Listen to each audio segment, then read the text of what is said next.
the result is incredible. I think that a lot of people know what Big Brothers Big Sisters does. I think there are a lot of people that think they know what Big Brothers Big Sisters does. It's not the easiest program in terms of finding the right people and the right matches. So say a little more about how that actually works and how people can get involved in doing it. Absolutely. Really, it's interesting how it works because we try to really fit the needs of the volunteer individual while fitting the needs of the child or the youth that we serve. Mainly, we serve children that come from single-parent families, and we're providing them a mentor or a role model to work with them. If we all think about in our own lives how we get to where, you know, the place that we are in our own lives, many times it was someone, a mentor, could have been a father, uncle, a coach, or a big brother or a big sister who made a difference in our lives to help us get to where we are. So we take that concept, and from that we actually have studied that this does actually work in changing children's lives. We offer 3 different types of programs. The most common program is called community-based mentoring, and this is where we ask an individual to commit to about a year of their time to spending one-on-one time with a child. The interview process is somewhat lengthy for both the child and the volunteer because we really try to make what we call a match. And it's sort of like relationship building. And the professional part of this is what the agency does in really finding out the interests and likes and dislikes of individuals and then making that match so that it's long-lasting, that once we produce that, we support it, and then we hope it lasts forever. So that's called community-based. We also do site-based programming, and that's where, for instance, a corporation would decide that they want their volunteers to be socially responsible, and perhaps a group of those individuals would adopt a school, and they would go spend one-on-one time in the school setting, spending time with a child. We do a lot of site-based or school-based mentoring across the community, and we also work in Cabarrus County. And so that's extremely successful, and our statistical evidence from that shows that kids stay out of trouble, they do better in their homework, their grades increase, and they also have better peer relationships and relationships at home. And then the third program that we currently operate is called Amachi, and that program is specifically geared towards the faith-based community. We're working with children who have one or more parents who may be incarcerated. The statistical evidence is astounding that if you have a parent or a relationship with a parent, or could be grandfather or someone in that family who has been incarcerated, the children are 70% more likely to get involved in the juvenile justice system and likely be incarcerated. So we're trying to help break that cycle by matching them with someone from the faith-based community. That's been a very successful program in our community as well, and we're very excited about the possibilities of that in Charlotte and in Cabarrus. Well, your agency is one that plays a major role with United Way, particularly in articulating to the community how the dollars are raised, what really happens, what the impact of that is. I've seen a lot of your people, young people that have come and kicked off our campaigns, told their stories there, and it always is astounding to see the public reaction to them, because I don't think people really understand, and I happen to believe that if you tell stories, people can relate to that more than they can just statistical information or something that they thought or heard. So we're going to come back to you on that. My good friend Leslie Rink has been with me for 10 years.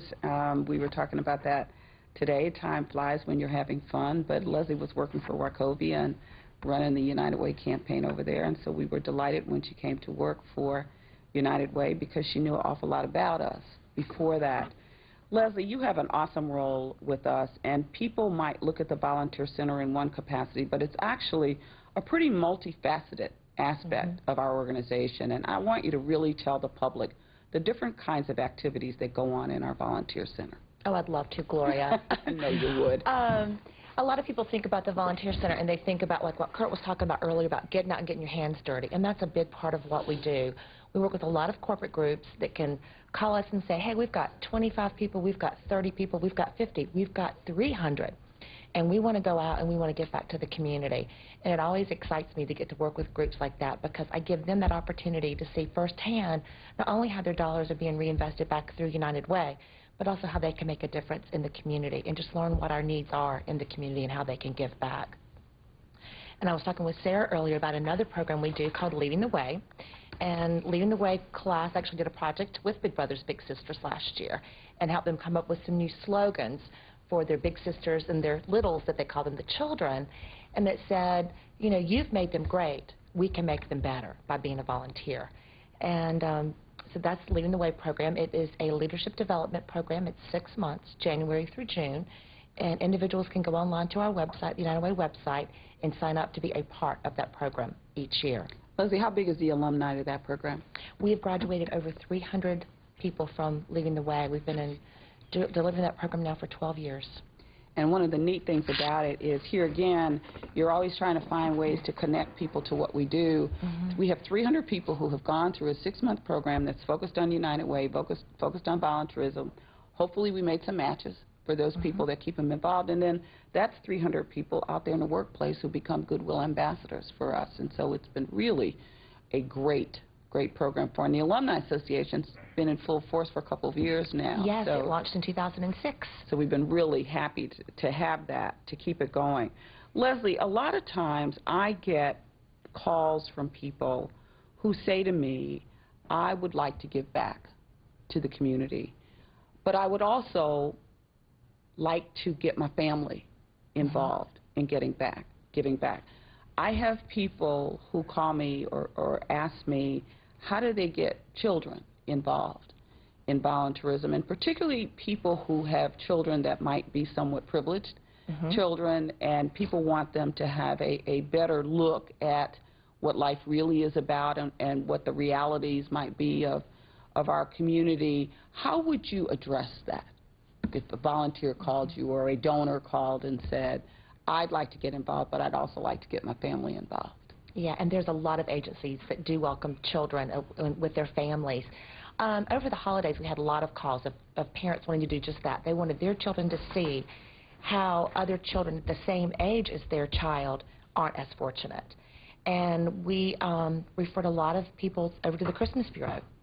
And I said, when you go out with your family, if you're going to adopt a family or maybe you're going to fill a stocking, I said, let your child participate. Let your child use some of their hard-earned money to help buy presents or help buy food to give back to that family. We also encourage the children, if they're maybe going to clean out their closets and take a lot of clothing to to crisis assistance or to Goodwill, let the kids pick out what they want to take and let them take it there. Let them see the other children that are there having to come and get their clothes, stand in line actually and wait in line to get clothing, so that they see that, wow, I've got the latest and greatest tennis shoes, or I've got the latest and greatest blue jeans, and these children don't. They're getting my hand-me-downs. So I think it does really give children and their families that opportunity to see how they can give back and how to start teaching children at that level how to become good stewards in our community at a later date. Kurt, for all the people that work for you, is it a tough sell, as busy as people are, to get them to get out and give back?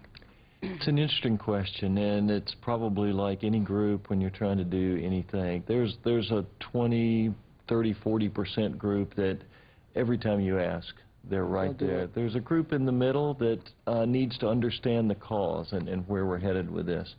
But there's another group that, you know, quite honestly doesn't see it, and you know, I guess I'd say I would like to think personally it's for everybody, but nothing seems to be for everybody. We work really hard to help people understand and really provide a diversity of opportunities, whether it's sorting and folding clothes at Crisis Assistance Ministry, or it's you know, digging at the YWCA, or it's reading. One of the focuses of our firm is education and mentoring. And so reading to second graders, I did a couple of years ago, and taking younger family members with you on all these events is something that we really support. So providing a diversity, which we try to do 6 or 8, maybe 10 events a year within our firm, and just provide different things that people can do and let them choose, but really tell them it's part of our responsibility. Helping our communities achieve their potential is really what we're trying to help with. You know, we have